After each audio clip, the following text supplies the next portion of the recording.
इस वीडियो में हम लोग डीएलएड चतुर्थ सेमेस्टर के आरंभिक स्तर पर भाषा एवं गणित के पठन लेखन क्षमता का विकास प्रश्न पत्र का कंप्लीट सॉल्यूशन देखने जा रहे हैं, जो कि डीएलएड 2018 बैच के समय वर्ष नवंबर 2020 में पूछा गया था। यदि आप 2020 के फोर्थ सेमेस्टर के अन्य सब्जेक्ट्स के कंप्लीट सॉल्यूशन देखना चाहते हैं तो इस वीडियो के कंप्लीट होने के बाद से इस वीडियो का डिस्क्रिप्शन जरूर चेक करें। पहला प्रश्न पूछा गया था क्ष त्र ज्ञ व्यंजन है, तो इसका सही उत्तर हो जाएगा ऑप्शन नंबर 3 संयुक्त व्यंजन। संयुक्त व्यंजन इस वजह से कहा जाता है क्योंकि ये दो व्यंजनों के संयुक्त होने से बनते हैं, जैसे कि अक्ष जो होता है वो क और मूर्धा श, त्र जो होता है त और र, और ज्ञ जो होता है ज और य वर्ण मिलकर के बनते हैं। तो पहले का ऑप्शन नंबर 3 संयुक्त व्यंजन सही उत्तर होगा। बात करेंगे दूसरे प्रश्न की, जिन शब्दों से काम का होना या करना प्रकट होता है उसे क्या कहते हैं, तो उसे क्रिया कहते हैं। ऑप्शन नंबर 3 सही उत्तर है। जिन शब्दों के अर्थ समान होते हैं उन्हें कहते हैं, तो उनको समानार्थी शब्द या फिर पर्यायवाची शब्द कहते हैं। ऑप्शन नंबर 2 सही उत्तर है। बात करेंगे चौथे प्रश्न की, मुखाकृति के आधार पर स्वरों का वर्गीकरण है, तो इसका उत्तर हो जाएगा ऑप्शन नंबर 4 ये सभी। यहाँ पर आप देख सकते हैं मुखाकृति के आधार पर स्वरों के वर्गीकरण के बारे में, तो इसमें अग्र स्वर, पश्च स्वर, संवृत स्वर, अर्ध संवृत स्वर, विवृत स्वर और अर्ध विवृत स्वर आते हैं। चौथे प्रश्न में थोड़ा सा और मैं क्लियर कर दूं, अभी जो बुक मैंने आपको दिखाया उसमें मुखाकृति के आधार पर सभी वर्गीकरण दिए हुए थे, जैसे कि अग्र स्वर, पश्च, संवृत, विवृत, अर्ध संवृत, ये सभी ठीक है। लेकिन कई बुक्स में ऐसे भी दिए गए हैं कि मुखाकृति के आधार पर संवृत और विवृत का वर्गीकरण किया गया है और अग्र स्वर और पश्च स्वर जो है वह जिह्वा के आधार पर वर्गीकृत किया गया है। जैसे कि अगर कोई भी वर्ण जिह्वा के अगले भाग से अगर निकलता है तो उसको बोलते हैं अग्र स्वर, और कोई भी वर्ण अगर जिह्वा के पिछले भाग से सक्रिय होते हुए निकलता है तो उसको बोलते हैं पश्च स्वर। तो कई बुक्स में आपको देखने को मिलेगा कि जिह्वा के आधार पर अग्र और पश्च स्वर को वर्गीकृत किया जाता है और मुखाकृति के आधार पर संवृत, विवृत और अर्ध संवृत को वर्गीकृत किया जाता है। यहाँ पर अगर चतुर्थ सेमेस्टर की बात की जाए तो चतुर्थ सेमेस्टर की बुक में मुखाकृति के आधार पर सभी को इंक्लूड किया हुआ है, इस वजह से चौथे का ऑप्शन नंबर 4 ये सभी सही उत्तर होगा। बात करेंगे पांचवें प्रश्न की, वे संख्याएं जो 2 से पूर्ण रूप से विभाजित नहीं होती हैं उन्हें क्या कहते हैं, तो उनको कहते हैं विषम संख्या। ऑप्शन नंबर 1 सही उत्तर है।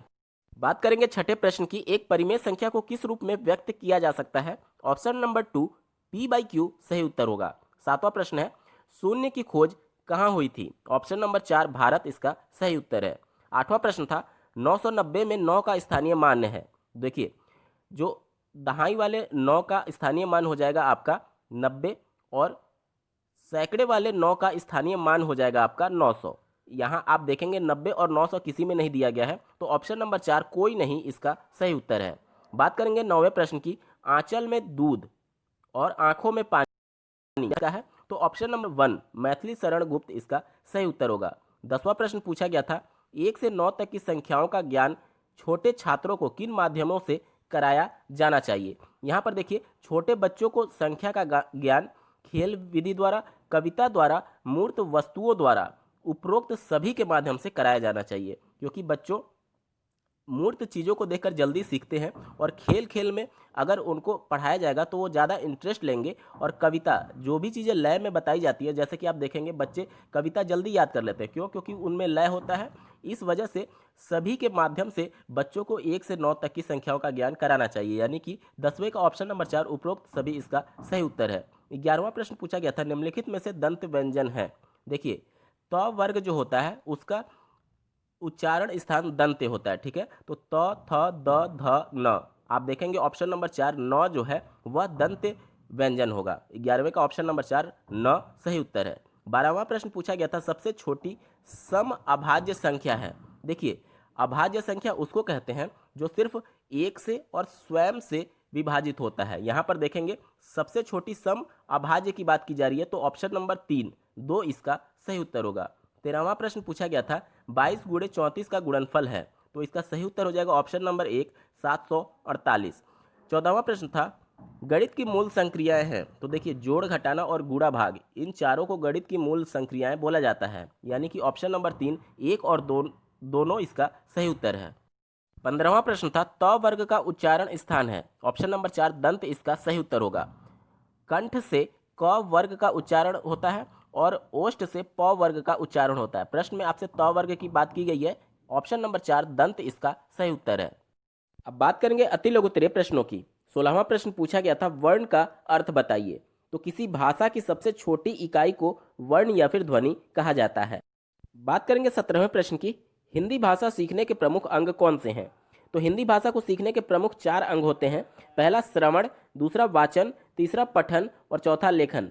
जैसे हम लोग बोलते थे LSRW यानी कि पहले लिसनिंग, पहले आप सुनेंगे भाषा को, उसके बाद से S यानी स्पीकिंग, वाचन करेंगे, बोलेंगे, और फिर R मतलब रीडिंग, पढ़ेंगे, और उसके अंत में होता है W यानी कि राइटिंग यानी कि लेखन करेंगे। तो किसी भी भाषा को सीखने के प्रमुख 4 अंग हैं और इसी क्रम में भाषा को सीखा जाता है। बात करेंगे 18वें प्रश्न की। संयुक्त वाक्य किसे कहते हैं। जिस वाक्य में 2 या 2 से अधिक प्रधान उपवाक्य होते हैं उसे संयुक्त वाक्य कहते हैं। उदाहरण के माध्यम से समझिए। अगर मैं ये बोलूं कि राम कक्षा में गया परंतु वहां मोहन नहीं था, यहाँ पर देखेंगे कि 2 सेंटेंस आपस में जुड़े हुए हैं। पहला है राम कक्षा में गया और दूसरा है मोहन वहां नहीं था। दोनों सेंटेंस एक दूसरे से इंडिपेंडेंट हैं यानी कि स्वतंत्र हैं।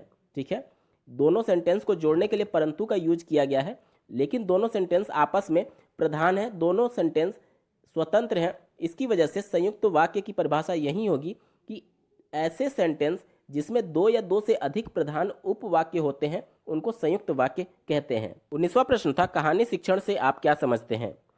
तो कहानी एक लघु वर्णनात्मक रचना होती है जिसमें वास्तविक जीवन को कलात्मक रूप में प्रस्तुत किया जाता है। 20वां प्रश्न है सौभाग्य का विलोम शब्द लिखिए। तो सौभाग्य का विलोम दुर्भाग्य होता है। 21वां प्रश्न पूछा गया था इकाई किसे कहते हैं। तो किसी संख्या में दाएं से जो पहला अंक होता है उसको इकाई कहा जाता है। 22वां प्रश्न है अंक का स्थानीय मान किसे कहते हैं। तो किसी संख्या में अंक की स्थिति के आधार पर निर्धारित किया गया मान उसका स्थानीय मान कहलाता है। 23वां प्रश्न है सरल वाक्य किसे कहते हैं। तो जिस वाक्य में सिर्फ एक कर्ता और एक क्रिया होती है उसको सरल वाक्य कहते हैं। जैसे मोहन खाना खाता है या फिर राम स्कूल जाता है। यहाँ पर देखेंगे कि दोनों में एक ही कर्ता है और एक ही क्रिया हो रही है, जिसकी वजह से ये सरल वाक्य के उदाहरण होंगे। बात करेंगे 24वें प्रश्न की विकारी शब्द किसे कहते हैं। वे शब्द जो लिंग, वचन और कारक आदि के अनुसार बदलते रहते हैं उनको विकारी शब्द कहते हैं। जैसे अगर मैं उदाहरण बोलूं कि मैं पुस्तक पढ़ रहा हूं, इसी में अगर लिंग बदल दिया जाए तो हो जाएगा मैं पुस्तक पढ़ रही हूं। यहाँ पर देखिए लिंग यानी पुरुष से महिला में बदलने पर रहा का रही हो जा रहा है। ठीक है, इसी की वजह से ये सभी शब्द विकारी शब्द बोले जाते हैं, या फिर कारक की वजह से या फिर वचन की वजह से। अगर एक वचन, द्विवचन और बहुवचन हो उसके अनुसार जो बदलेगा उसको भी विकारी शब्द कहेंगे। जैसे कि अगर बोलें कि वे पुस्तक पढ़ रहे हैं तो वहाँ पर देखेंगे आप कि पहले में रहा, दूसरे में रही और तीसरे में रहे हो रहे हैं। तो वचन, लिंग, कारक की वजह से जिन शब्दों में परिवर्तन होता रहता है उसको विकारी शब्द कहते हैं। बात करेंगे 25वें प्रश्न की। 346 में सभी अंकों का स्थानीय मान क्या होगा। तो 6 का हो जाएगा 6, 4 का हो जाएगा 40 और 3 का हो जाएगा 300। जैसा कि आपको ज्ञात होगा इकाई वाले अंक में 1 से गुणा करते हैं, दहाई वाले अंक में 10 से और सैकड़े वाले अंक में 100 से गुणा कर देते हैं। बात करेंगे 26वें प्रश्न की आरोही क्रम किसे कहते हैं।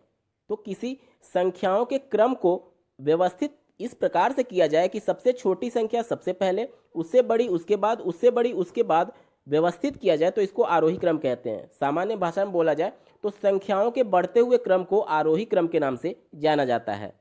बात करेंगे 27वें प्रश्न की संख्या पूर्व तैयारी से आप क्या समझते हैं। तो छात्रों में गणित की प्रारंभिक अवधारणा का ज्ञान कराना और उनके प्रति समझ विकसित करने के लिए जो तैयारियां की जाती हैं उनको संख्या पूर्व तैयारी के नाम से जाना जाता है। बात करेंगे 28वें प्रश्न की हंस पद विराम चिन्ह से क्या तात्पर्य है। तो किसी वाक्य को लिखते समय अगर कोई शब्द छूट जाता है तो बाद में शब्द को जोड़ने के लिए हंस पद विराम चिन्ह का प्रयोग किया जाता है। जैसे उदाहरण के तौर पर मैं बोलूं कि मेरा नाम है, अगर बीच में नीरज छूट गया तो हंस पद विराम चिन्ह का प्रयोग करते हुए ऊपर नीरज लिख सकते हैं। तो किसी वाक्य में छूटे हुए शब्दों को जोड़ने के लिए हंस पद विराम चिन्ह का प्रयोग किया जाता है। बात करेंगे 29वें प्रश्न की आकाश के 3 समानार्थी शब्द लिखिए। तो गगन, नभ और अंबर आकाश के 3 समानार्थी शब्द हैं। बात करेंगे 30वें प्रश्न की प्राकृत संख्या किसे कहते हैं। तो प्राकृत बोले या फिर प्राकृतिक संख्या बोले, दोनों एक ही होते हैं। गिनती की संख्या को प्राकृतिक संख्या कहते हैं। जैसे कि गिनने के लिए हम लोग संख्याएं कहाँ से प्रारंभ करते हैं, 1 2 3 4 5 और ऐसे अनंत तक अगर गिना जाए तो इसको प्राकृतिक संख्या के नाम से जाना जाता है। बात करेंगे लघु उत्तरीय प्रश्नों की। 31वां प्रश्न पूछा गया था, श्रवण कौशल के उद्देश्य से ये तो छात्रों में सुनकर अर्थ ग्रहण करने की योग्यता विकसित करना, दूसरा श्रुत सामग्री का सारांश ग्रहण करने की योग्यता विकसित करना, तीसरा भाषा एवं साहित्य के प्रति रुचि विकसित करना और चौथा मनोभावों को, जो वक्ता है उसके मनोभावों को समझने योग्य बनाना। यही कुछ प्रमुख उद्देश्य हैं श्रवण कौशल के। 32वां प्रश्न पूछा गया था, कविताओं के प्रकार बताइए। तो कविताओं के 4 प्रकार बताए गए हैं। पहला बाल गीत, दूसरा वर्णनात्मक गीत, तीसरा साहित्यिक कविताएं और चौथा काव्य संग्रह। बात करेंगे 33वें प्रश्न की, गणित शिक्षण का महत्व एवं उपयोगिता बताइए। पहला महत्व है अनुशासनिक उपयोगिता। यहाँ पर आप देखेंगे कि गणित शिक्षण के माध्यम से बच्चे में अनुशासन युक्त उसको बनाया जा सकता है। दूसरा व्यवहारिक उपयोगिता, आज रोजमर्रा की लाइफ में गणित का बहुत उपयोग है। जैसे कि आप सब्जी खरीदें या फिर कोई भी ऐसा दिनचर्या जिसमें गणित का उपयोग होना आवश्यक है, जिसकी वजह से गणित शिक्षण बहुत ही ज़्यादा उपयोगी हो जाता है। इसके अलावा आप देखेंगे बौद्धिक उपयोगिता, कोई भी ऐसा विषय आज नहीं है जिसमें गणित की मूल संक्रियाओं जैसे कि भाग, गुणा, जोड़ और घटाना का प्रयोग ना किया जाता हो, तो बौद्धिक उपयोगिता भी इसकी बहुत ज़्यादा है। इसके अलावा आप लिख सकते हैं नैतिक उपयोगिता और जीविकोपार्जन संबंधी उपयोगिता, यानी कि अगर गणित विषय का उसको ज्ञान होगा तो छोटे मोटे कार्य करके वह जीविकोपार्जन संबंधी अपनी समस्याओं का भी हल निकाल सकता है। बात करेंगे 34वें प्रश्न की,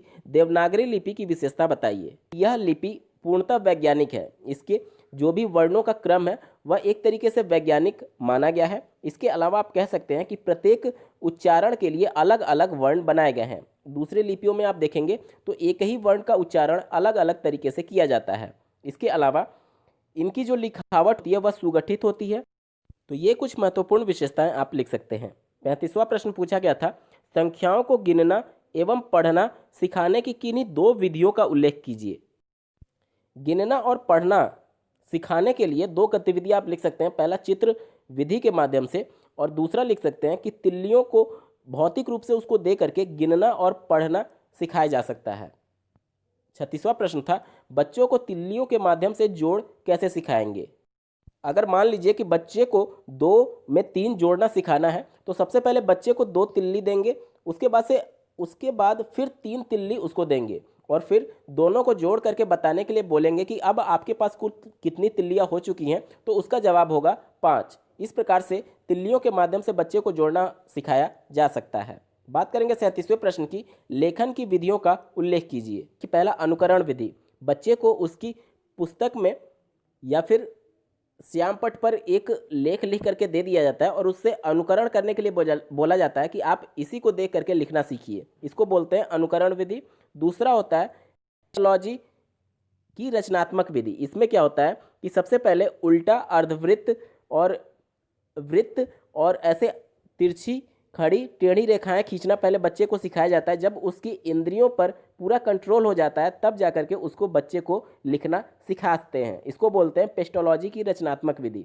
तीसरा होता है मॉन्टेसरी विधि। इस विधि में मोटे पेपर या फिर गत्ते से बने अक्षरों पर बच्चों को उंगली फेरने के लिए कहा जाता है ताकि उसमें अक्षरों की समझ विकसित हो पाए। उसके बाद से उसको लेखन की धीरे धीरे अभ्यास कराई जाती है। इसको बोलते हैं मॉन्टेसरी। इसके बाद होता है जैक्टॉट विधि, फिर विश्लेषण विधि, संश्लेषण विधि। तो ये कुछ महत्वपूर्ण विधियां थी लेखन सिखाने के लिए। बात करेंगे 38वें प्रश्न की, लोकगीत से क्या समझते हैं। किसी स्थानीय क्षेत्र पर गाए जाने वाला ऐसा गीत जिसका लिखित रूप में कोई भी प्रमाण नहीं होता है लेकिन पीढ़ी दर पीढ़ी ये ट्रांसफर होते रहते हैं, इन्हीं को लोकगीत के नाम से जाना जाता है। जिसमें 2 शब्दों से मिलकर के बना हुआ है, पहला लोक और दूसरा गीत। लोक मीन्स किसी स्थानीय क्षेत्र के लोगों के बारे में कहा जाता है और गीत मीन्स संगीत, यानी कि स्थानीय क्षेत्रों के द्वारा बिना लिखित प्रमाण के ऐसे गीत जो कि पीढ़ियों दर पीढ़ियों उनके द्वारा गाया जाता है, उनको लोकगीत के नाम से जानते हैं। 39वां प्रश्न पूछा गया था, समानार्थी शब्दों का आशय उदाहरण सहित स्पष्ट कीजिए। तो ऐसे शब्द जिनके अर्थ समान होते हैं उनको समानार्थी शब्द कहते हैं। जैसे कि अगर आकाश का ही समानार्थी शब्द की बात की जाए तो नभ, अंबर, गगन, ये सभी समानार्थी शब्द कहे जाएंगे। 40वां प्रश्न पूछा गया था, अशुद्ध उच्चारण के कारण बताइए। उच्चारण स्थान का सही से ज्ञान न होना अशुद्ध उच्चारण का प्रमुख कारण है। इसके अलावा क्षेत्रीयता का भी प्रभाव अशुद्ध उच्चारण के लिए प्रभावी माना जाता है, क्योंकि आप देखेंगे कि बिहार का कोई बंदा है या फिर हरियाणा का कोई बंदा है, अगर दोनों हिंदी बोलेंगे तो वहाँ पर उनके क्षेत्रीय भाषा का प्रभाव उनके हिंदी पर दिखेगा। तो क्षेत्रीयता के प्रभाव से भी अशुद्ध उच्चारण होने लगते हैं। इसके अलावा मुख के विभिन्न अवयव जिससे ध्वनि निकलती है, अगर उनमें कोई शारीरिक दोष होगा तो भी अशुद्ध उच्चारण का कारण बनता है। दोस्तों, आपको यह वीडियो कैसा लगा कमेंट्स के माध्यम से जरूर बताइएगा। साथ ही वर्ष 2020 में पूछे गए डीएलएड चतुर्थ सेमेस्टर के संपूर्ण सब्जेक्ट्स के प्रश्न पत्रों का कंप्लीट सॉल्यूशन देखने के लिए इस वीडियो के डिस्क्रिप्शन को चेक करना ना भूलें। और अगर आप गणित के संपूर्ण पाठ्यक्रम को डिटेल में पढ़ना चाहते हैं तो इस वीडियो के डिस्क्रिप्शन में लिंक दिया गया है, जहां से आप चतुर्थ सेमेस्टर के कंप्लीट मैथमेटिक्स को पढ़ सकते हैं। इस वीडियो को देखने के लिए आपका बहुत बहुत धन्यवाद। भगवान करे आपका दिन शुभ हो।